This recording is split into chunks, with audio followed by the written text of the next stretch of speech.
तुम अपने बागी पिता के गुनाहों पर पर्दा नहीं डाल सकते। उसके गुनाहों की सजा तुम्हें जरूर मिलेगी और वो सजा खुद नवाबे मलेरकोटला तय करेंगे, जिनके तुम गुनहगार हो।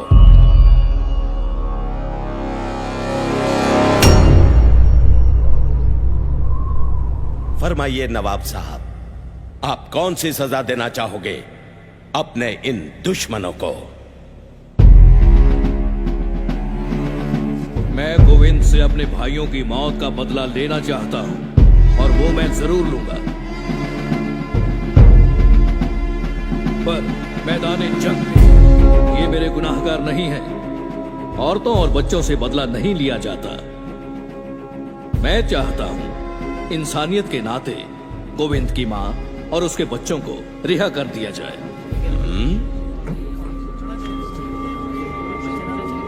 नवाब साहब ने सही फरमाया, इंसाफ होना ही चाहिए। नवाब साहब, आपने आज साबित कर दिया कि एक अच्छा इंसान ही सच्चा मुसलमान हो सकता है।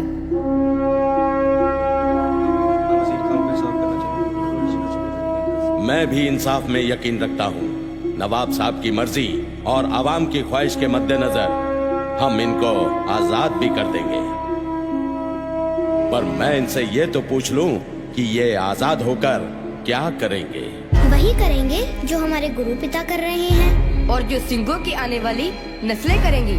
क्या? आखिरी सांस तक जुल्म और बेइंसाफी के खिलाफ लड़ेंगे। वो कैसे? हम अपने गुरु पिता के सिंघों को फिर से इकट्ठा कर फौज तैयार करेंगे। सुना आपने?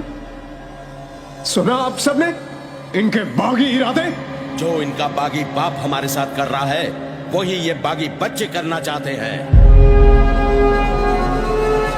अब बताओ दरबार में बैठे काजियों और वजीरों, ये मुगलिया सल्तनत के इन बागियों के बारे में आपकी क्या राय है?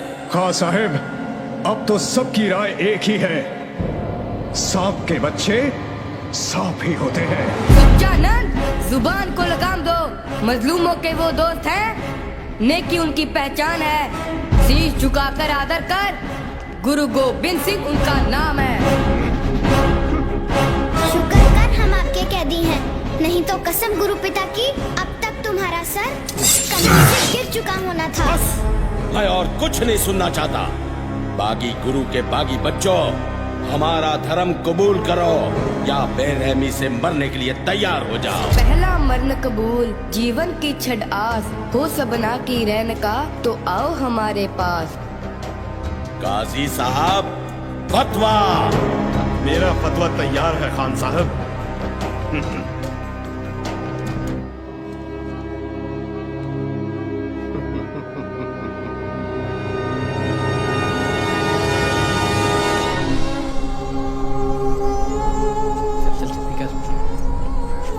माताजी कहाँ जा रहे हो?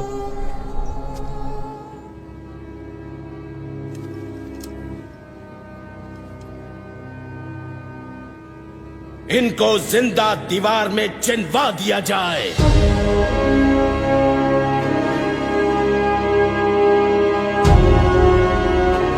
या अल्लाह, इस हुकूमत को कहर से बचा।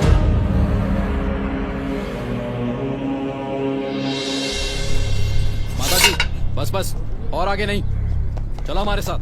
काजी ने फतवा दे दिया है कि कल दोनों बच्चों को जिंदा दीवार में चुन दिया जाएगा। पर बच्चों के चेहरों पर बिल्कुल भी अफसोस नहीं। लगता है उनको फतवा समझ में नहीं आया। नया तरीका ढूंढा है सुबह में सजा देने का। वो सुना तूने? हाँ हाँ, बच्चों को फंसाया गया है। मियाँ, ये गुनाह है, जुल्म है। सरहद की धरती पर कहर बरसेगा। नवाब साहब, बच्चों को दीवार में चिनने के लिए कोई मिस्त्री तैयार नहीं हो रहा, पर हाँ, अपनी कैद में सजा काट रहे दो चोर भाई, शासन बेग और बाशन बेग, उनको मैं तैयार कर सकता हूँ। अगर हुजूर उनकी सजा माफ कर दे तो। जाओ, उनकी सजा माफ की। बहुत बेहतर हुजूर, बहुत बेहतर।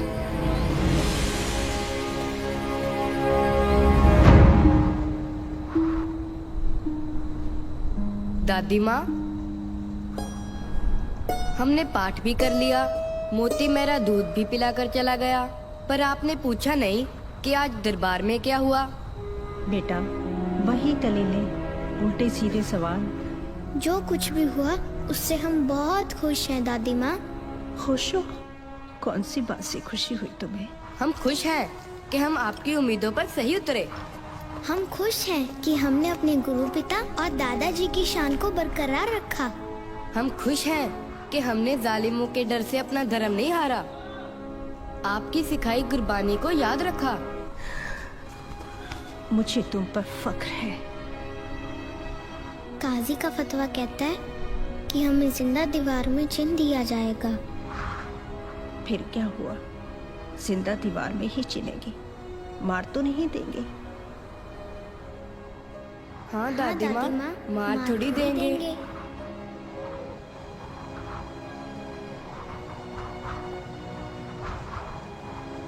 हम भी बच्चों वाले हैं। मैं नहीं चाहती कि कल को इतिहास के पन्नों पर सुबह सरहंद का नाम मासूम बच्चों के कातिल के रूप में जाना जाए। आप चाहती हैं मैं उस बागी के बच्चों पर रहम करूं, जिसने मुगलिया सल्तनत की नाक में दम कर रखा है? मैं कुछ नहीं कर सकता। काजी साहब अपना फतवा दे चुके हैं। काजी का फतवा बदला जा सकता है, ये मैं जानती हूँ। उस फतवे को कैसे बदलना है ये आप जानते हैं। होश में आओ बेगम, मैं उन बच्चों की सजा नहीं माफ करूंगा। मैं नहीं चाहता कि सारी मुगलिया हुकूमत मुझे सिखों के गुरु से डरने वाला डरपोक कहकर बुलाए। तीर कमान से निकल चुका है, अब कुछ नहीं हो सकता।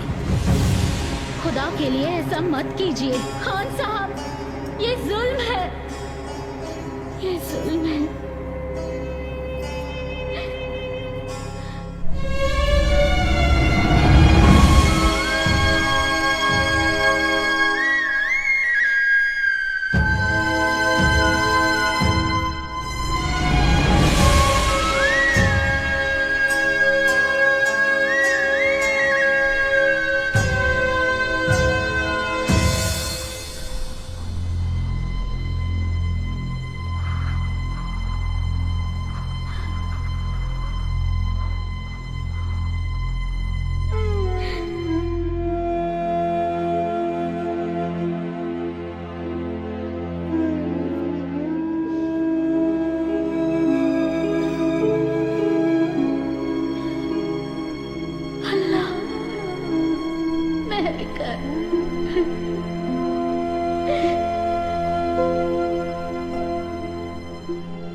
ओ माता, बच्चे को तैयार कर, लेने आ रहे हैं, फतवा जारी करना है।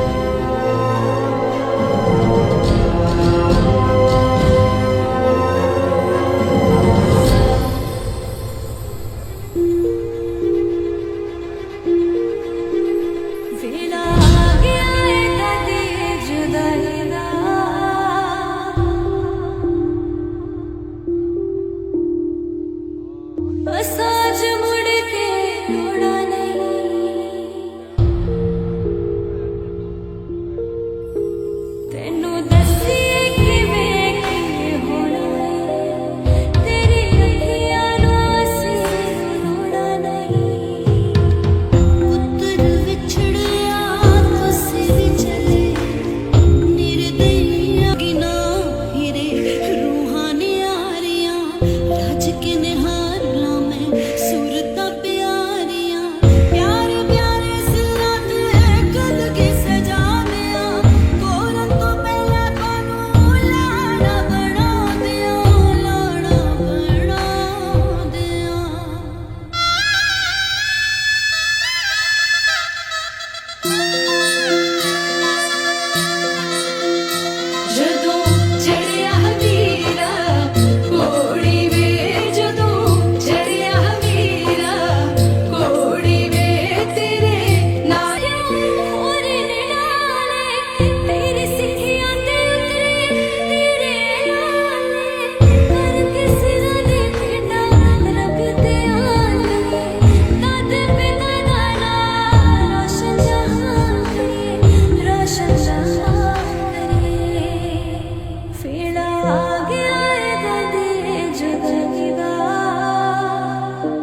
क्यों अपने दुश्मन खुद बन रहे हो बच्चों? अभी भी तुम्हारे पास वक्त है। अभी भी आपके पास वक्त है काजी साहब, अपनी जिद छोड़ दो, नहीं तो इस धरती पर गिरा हमारा खून एक दिन जरूर रंग लेकर आएगा। क्या रंग लाएगा? यहाँ तुम्हारी याद में कोई महल बन जाएगा? जल्लादों, इनको दीवार में चिन्हना शुरू करो।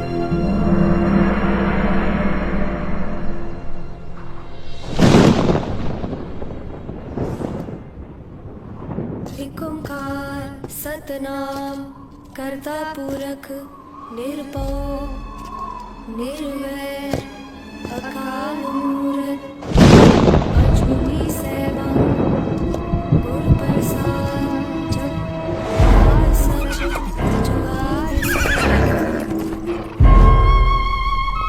संजोग विजोग दुर्गा चलावे लिखे आवे पाग आदेश दिसे आदेश आद अनिल अनाद अनाद जुग जुग एक हुए एका माई जुगत वे आए।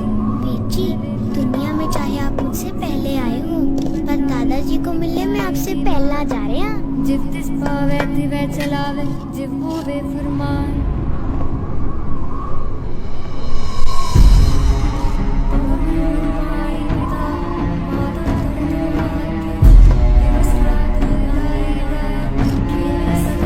सोच लो, अभी भी बहुत कुछ हो सकता है। चले आया बुरे आया वाचा तरन मधुर करनी आपो आपनी के नेड़े के दूर चले आया गए सकत काल नारद के कुछ के छुटी हाल।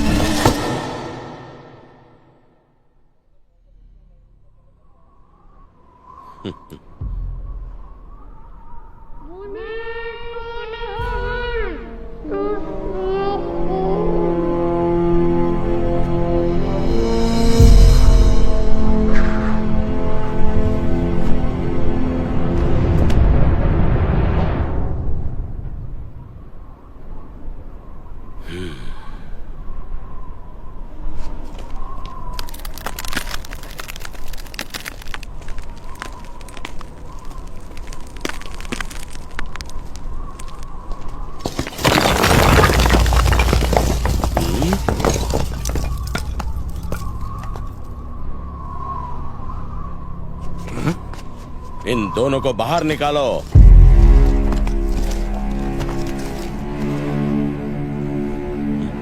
ये दोनों तो अभी जिंदा है खान साहब।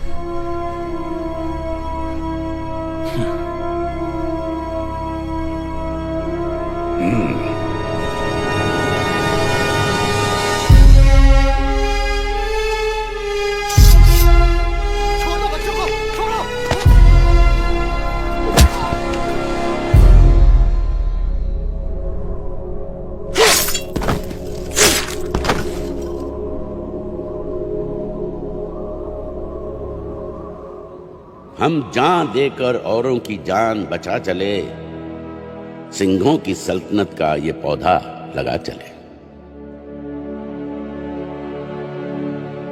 गंगू कहीं का नहीं रहा, दिमाग का संतुलन खो बैठा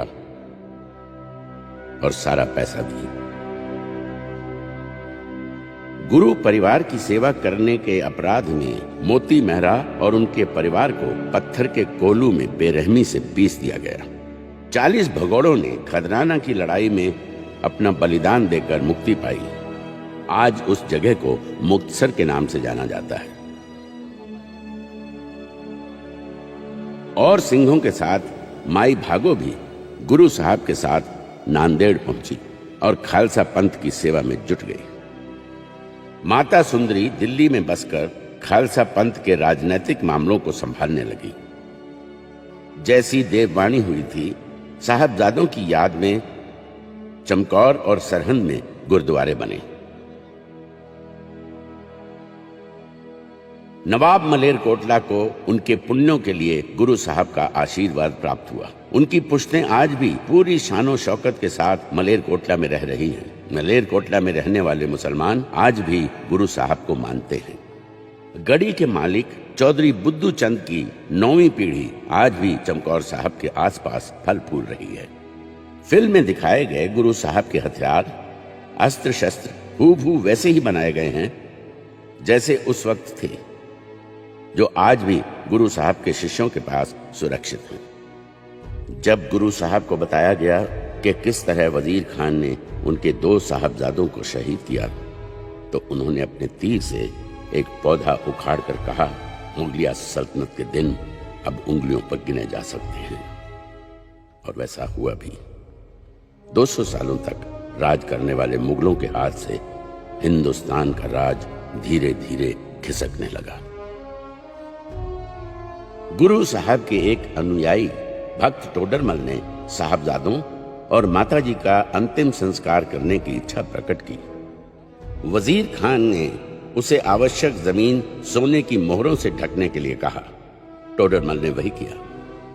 इस नेक काम के बदले उसे सजाए मौत सुनाई गई। मोरिंडा थाने के जिस कमरे में माता गुजरी और साहबजादों को कैद रखा गया, वो आज भी चंडीगढ़ के करीब मोरिंडा में है। वहां अब गुरुद्वारा है। फिल्म में दिखाया गया थाने का कमरा उसी की नकल है।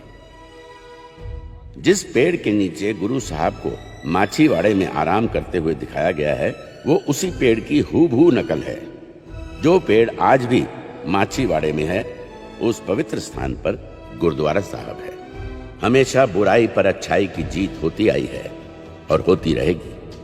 ठीक 5 साल बाद बंदा सिंह बहादुर सरहंद पर कहर बनकर टूटा। उसके साथी फतेह सिंह ने वजीर खान का सर कलम कर दिया और बंदा सिंह ने खालसाई केसरी झंडा सरहंद के किले पर गाड़ दिया। सुच्चानंद को बंदा सिंह बहादुर ने सरहंद में ही मौत के घाट उतार दिया। काजी दीना खान जान बचाकर दिल्ली भाग गया। बच्चों को शहीद करने वाली दीवार बनाने वाले शासन बेग और बाशन बेग को उनके घिनौने काम के लिए बंदा सिंह बहादुर ने मौत के घाट उतार दिया। सिंहों ने सरहंद फतेह कर वहां रहने वालों को कट्टरवादी मुगलों से मुक्ति दिलाई। लोगों ने जी भरकर खजाने लूटे, पर बंदा सिंह बहादुर ने वो बेशकीमती खजाना ढूंढ निकाला। वो दीवार जिसमें साहबजादों को जिंदा चिनवा दिया गया था, घुटनों के बल बैठकर उस वीर ने नम आंखों से उन 2 वीर साहबजादों को श्रद्धांजलि